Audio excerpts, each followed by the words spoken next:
لہٰذا اسی وجہ سے ہر بندہ پریشان تھا کہ اب کیا ہوگا۔ عیسائیوں نے فلسطین میں لاکھوں مسلمانوں کا خون بہایا، چھوٹے چھوٹے بچے، بوڑھوں، عورتوں، کسی کو بھی نہیں بخشا، یہاں تک کہ حالت ایسی ہو گئی کہ فلسطین کے پوری زمین پر مسلمانوں کا خون ہی خون نظر آ رہا تھا۔ اس کے بعد کئی مسلم حکمرانوں نے لگاتار بیت المقدس کو فتح کرنے کی کوشش کی، لیکن ہزاروں شہادتوں کے باوجود بھی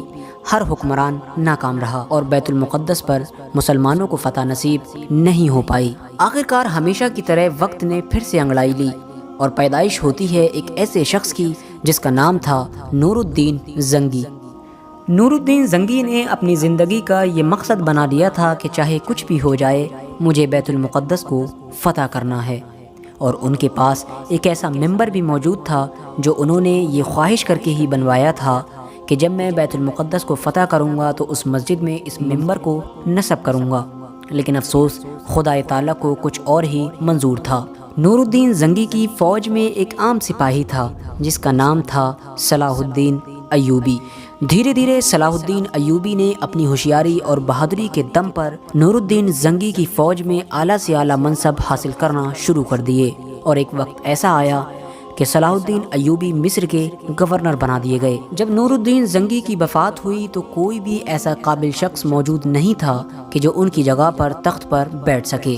لہٰذا تمام لوگوں نے متفق ہو کر نور الدین زنگی کی پوری سلطنت صلاح الدین ایوبی کے ہاتھوں میں سونپ دی، اور لہٰذا صلاح الدین ایوبی کو بھی وہ موقع ملا جن کی اس کو ہمیشہ سے تمنا تھی، یعنی بیت المقدس کو فتح کرنے کا۔ سلطان صلاح الدین ایوبی نے مصر کے تخت پر بیٹھتے ہی اپنی زندگی کا ایک ہی مقصد بنا لیا تھا،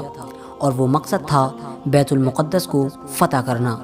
ان کے دماغ میں ہمیشہ یہی چیز چلتی رہتی تھی کہ کس طرح ہم اپنے آباء و اجداد کی اس چیز کو واپس لیں جو ہم سے چھین لی گئی ہے۔ اور سب سے بڑی حیرت کی بات یہ تھی کہ جس وقت سلطان صلاح الدین ایوبی کو تخت پر بٹھایا گیا ان کی عمر صرف 21 سے 22 سال تھی۔ اب آپ سوچ سکتے ہیں کہ ان کے اندر کتنی قابلیت موجود تھی۔ کہا جاتا ہے کہ جب صلاح الدین ایوبی مصر کے تخت پر بٹھائے گئے تو اس وقت مصر کے حالات بہت زیادہ خراب ہو چکے تھے، مسلمان چھوٹے چھوٹے گروپ میں بٹ چکے تھے، زناکاری اور شراب پینا بہت زیادہ عام ہو چکا تھا۔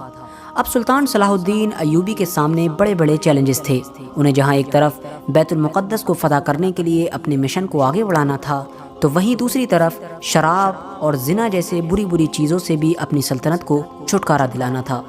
مصر کے حالات اس وقت ایسے ہو چکے تھے کہ ایک مسلمان اور غدار کو پہچاننا بڑا مشکل کام تھا، کیونکہ وہاں پر جہاں ایک طرف عیسائی مسلمانوں کے لباس میں گھس چکے تھے تو وہیں دوسری طرف عیسائیوں نے مسلمانوں میں ہی خرید و فروخت کر کے اپنے ایجنٹ لگا رکھے تھے، پتہ ہی نہیں چل پاتا تھا کہ کون اپنا ہے اور کون بیگانہ۔ اس دور کی عیسائی حکومت میں خوبصورت لڑکیاں اور شراب بہت زیادہ کارگر مانی جاتی تھی،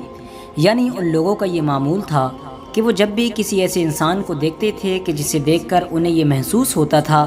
کہ یہ دشمن ہماری ٹکر کا دشمن ہے یا ہم سے کہیں زیادہ مضبوط دشمن ہے، تو وہ اس کے خلاف شراب یا لڑکیوں کو استعمال کیا کرتے تھے۔ اور افسوس ان کی اس ناپاک سازش میں بہت سے مسلم حکمران پھنس بھی جایا کرتے تھے۔ دوستو، جب صلاح الدین ایوبی نے بیت المقدس کو فتح کرنے کا ارادہ کیا تو ان کے اس ارادے کی خبر بھی مسلم غداروں کے ذریعے سے مصر سے فلسطین پہنچ گئی، لہٰذا بیت المقدس کی جب عیسائی حکومت کو یہ پتہ چلا کہ صلاح الدین ایوبی نامی ایک مضبوط سپہ سالار پھر سے ان کی زمین پر قبضہ کرنے کے لیے تیاری کر رہا ہے تو ان لوگوں نے صلاح الدین ایوبی کے خلاف بھی وہی چال چلی جو وہ ہمیشہ سے چلتے آ رہے تھے، یعنی شراب اور لڑکیوں کا استعمال کرنا۔ مصر کی مسلمانوں کی حکومت کی فوج میں ہی ایک کمانڈر تھا جس کا نام تھا نازی۔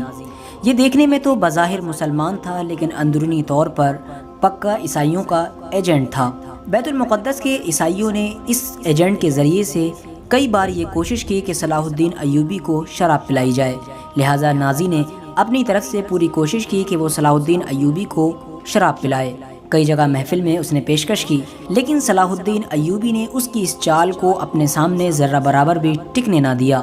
صلاح الدین ایوبی نے کبھی بھی شراب کو پینا تو دور ہاتھ تک نہیں لگایا، لہٰذا نازی کو جب اس بات کا یقین ہو گیا کہ صلاح الدین ایوبی اس شراب کو کبھی ہاتھ نہیں لگائے گا تو پھر اس نے ناکام ہو کر اپنا دوسرا والا فارمولہ اپنایا، اور وہ دوسرا والا فارمولہ تھا لڑکی کا فارمولہ۔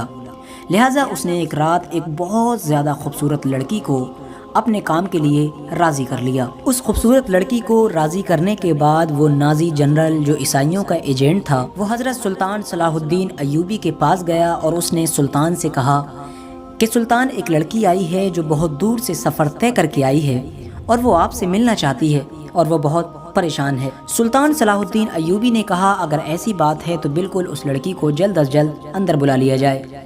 لیکن ظاہر ہے کہ نازی کے ارادے تو کچھ اور ہی تھے۔ نازی نے سلطان صلاح الدین ایوبی سے کہا کہ وہ لڑکی اس بات کی بھی ضد کر رہی ہے کہ وہ آپ سے اکیلے میں ملنا چاہتی ہے۔ یہ سن کر سلطان صلاح الدین ایوبی کے چہرے پر مسکراہٹ آ گئی، کیونکہ آپ سمجھ چکے تھے کہ یہ نازی جو اندرونی طور پر عیسائیوں کا ایجنٹ ہے یہ آپ کو کس جال میں پھنسانا چاہتا ہے۔ لہٰذا سلطان صلاح الدین ایوبی نے فرمایا اگر ایسی بات ہے تو ٹھیک ہے، میں اپنے خیمے میں جا رہا ہوں اور اسے اس خیمے میں بھیج دیا جائے۔ سلطان صلاح الدین ایوبی کی اجازت ملنے کے بعد اس غدار کمانڈر نے اس لڑکی کو یہ مشورہ دیا کہ تمہیں جا کر سلطان صلاح الدین ایوبی کے ساتھ غلط حرکتیں کرنا ہیں اور ان کو اپنی طرف مائل کرنے کی پوری کوشش کرنا ہے، اور ساتھ ہی اس سے یہ وعدہ کیا گیا کہ اگر تو سلطان صلاح الدین ایوبی کو ایک گلاس بھی شراب پینے کے لیے راضی کر لے گی تو تجھے وہ سب کچھ دیا جائے گا جو تیری مرضی ہوگی۔ لہٰذا اس ارادے کے ساتھ وہ لڑکی سلطان صلاح الدین ایوبی کے خیمے کی طرف روانہ ہوئی، لیکن جیسے ہی وہ لڑکی سلطان صلاح الدین ایوبی کے خیمے میں داخل ہوئی تو فوراً سلطان صلاح الدین ایوبی نے اپنے کندھوں سے چادر اتار کر اس لڑکی کو وہ چادر دے دی اور اس سے یہ کہا کہ اس چادر سے اپنے بدن کو ڈھک لو۔ یہ سنتے ہی وہ لڑکی اپنے اوپر بہت شرمندہ ہوئی۔ اس کے بعد سلطان صلاح الدین ایوبی نے بڑے ہی محبت کے ساتھ اس لڑکی سے یہ سوال پوچھا کہ اے لڑکی، تمہارے ماں باپ کون ہیں؟ یہ سن کر وہ لڑکی خاموش ہو گئی،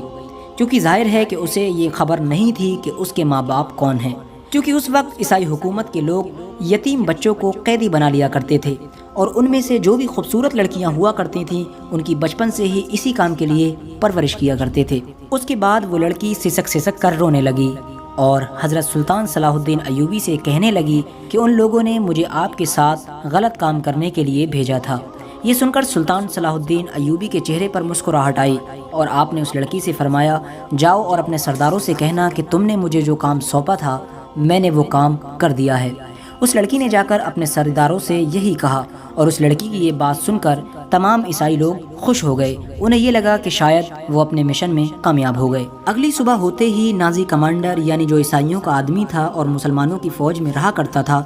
اس نے یہ غدر مچانا شروع کر دیا کہ دیکھو ہمارا سلطان تو ایک شرابی ہے، ہمارا سلطان تو ایک زناکار ہے۔ تمام لوگ اس سے بڑی حیرت میں پڑ گئے اور لوگوں کے درمیان پھوٹ پڑنا شروع ہو گئی۔ جب سلطان صلاح الدین ایوبی اپنے خیمے سے باہر آئے تو انہوں نے دیکھا کہ پورے محل میں ان کے بارے میں یہی باتیں گردش کر رہی ہیں۔ سلطان صلاح الدین ایوبی نے فوراً فرمایا کہ تم لوگ مجھ پر اتنی بڑی بڑی تہمت لگا رہے ہو، کم سے کم ایک بار اس لڑکی سے تو پوچھو جس کے بارے میں نازی کمانڈر دعویٰ کر رہا ہے۔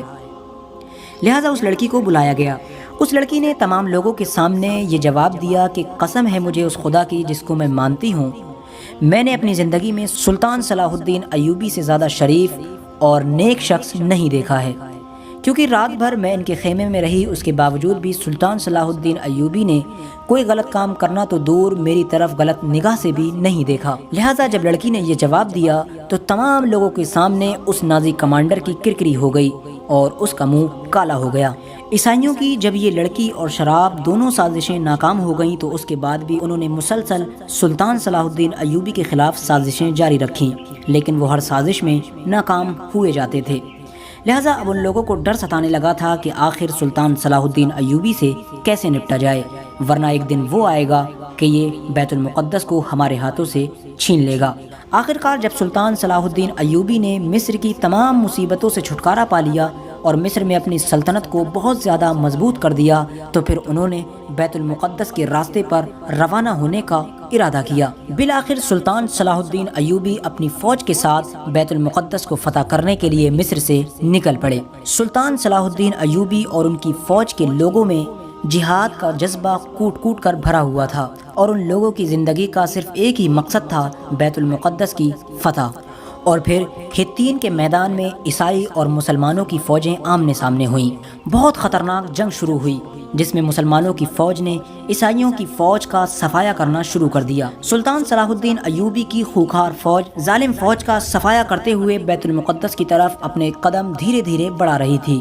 اور خود سلطان صلاح الدین ایوبی اپنی فوج کا جوش بڑھانے کے لیے اپنی فوج کے درمیان میں آ کر عیسائیوں کے ساتھ جنگ کر رہے تھے۔ ہزاروں ظالم فوجیوں کو قتل کر دیا گیا اور ہزاروں عیسائی سپاہیوں کو گرفتار کر لیا گیا۔ سلطان صلاح الدین ایوبی نے اپنے گھوڑے کی رفتار بڑھائی اور بیت المقدس پر اسلام کا جھنڈا بلند کر دیا، اور اسی دن سے مسیحی حکومت کا وہاں سے خاتمہ ہو گیا اور مسلمانوں کی حکومت قائم ہو گئی۔ سلطان صلاح الدین ایوبی اپنی پوری عظیم فوج کے ساتھ پوری شان و شوکت کے ساتھ بیت المقدس میں داخل ہوئے۔ جب بیت المقدس کو مسلمانوں نے فتح کیا تو وہاں کے عیسائی لوگوں کو یہی امید تھی کہ شاید انہیں قتل کر دیا جائے گا، کیونکہ انہیں معلوم تھا کہ جب ہم لوگوں نے بیت المقدس کو فتح کیا تھا تو ہم نے مسلمانوں کا قتل عام کیا تھا۔ لیکن سلطان صلاح الدین ایوبی نے ویسا کچھ بھی نہیں کیا جیسا اس وقت کی عیسائی فوجوں نے مسلمانوں کے ساتھ کیا تھا۔ سلطان صلاح الدین ایوبی نے تمام عیسائیوں کو فدیہ لے کر وہاں رہنے کی اجازت دے دی، اور جو لوگ غریب تھے، فدیہ نہیں دے سکتے تھے، ان کا فدیہ خود سلطان صلاح الدین ایوبی اور ان کے بھائی نے ادا کیا۔ اس کے بعد سلطان صلاح الدین ایوبی نے نور الدین زنگی کا وہ ممبر بیت المقدس میں نصب کر دیا، جو ممبر نور الدین زنگی نے اس خواہش کے ساتھ بنوایا تھا کہ جب وہ بیت المقدس کو فتح کریں گے تو اس میں یہ ممبر رکھا جائے گا۔ لیکن دیکھیے خدا کو کیا منظور تھا کہ نور الدین زنگی کی خواہش سلطان صلاح الدین ایوبی نے پوری کی۔ بیت المقدس کی فتح کی خبر جب پوری دنیا میں ہوا کی طرح پھیل گئی کہ سلطان صلاح الدین ایوبی نام کے ایک انسان نے بیت المقدس کو فتح کر لیا ہے تو تمام دوسری عیسائی حکومتوں میں تہلکہ مچ گیا۔ دیکھتے ہی دیکھتے تمام عیسائی حکومتوں نے آپس میں ایکتا کر لی، اور انگلینڈ، جرمنی، فرانس، اس طرح کے تمام دیشوں نے مل کر ایک فوج تیار کی۔ انگلینڈ کا بادشاہ رچرڈ اور فرانس کا بادشاہ فلپ اپنی فوجوں کو لے کر فلسطین کی طرف روانہ ہوئے۔ عیسائیوں کی اس پوری فوج کی تعداد تقریباً 6 لاکھ تھی، وہیں سلطان صلاح الدین ایوبی کی فوج کی تعداد کچھ ہزاروں میں ہی تھی،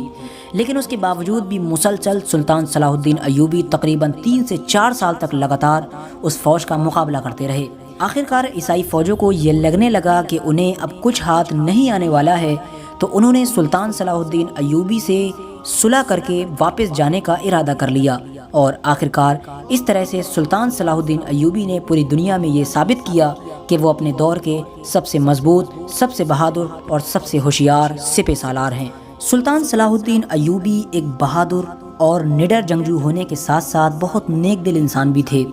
وہ ہمیشہ بہت زیادہ صدقہ کیا کرتے تھے۔ ہر غریب انسان کو وہ اپنے سینے سے لگایا کرتے تھے اور اس سے محبت سے باتیں کیا کرتے تھے۔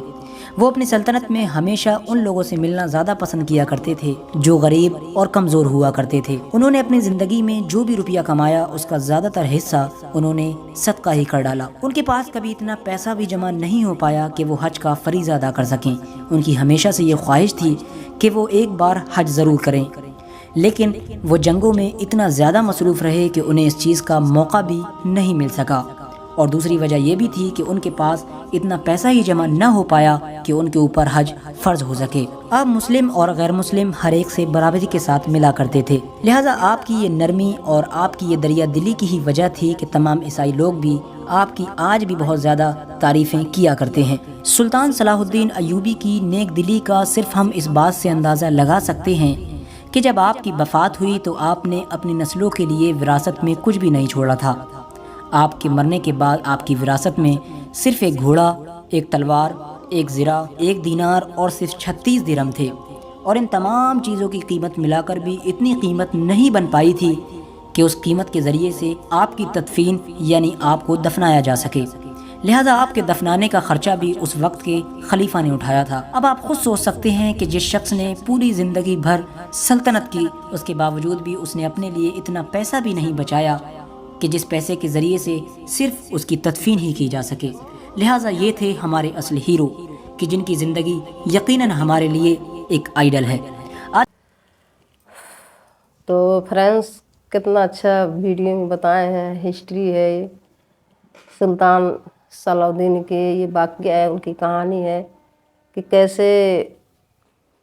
جو اقصی مسجد تھی فلسطینی میں کیسے اس کو حاصل کرے تھے، کتنے کٹھنائی سے، کتنے مطلب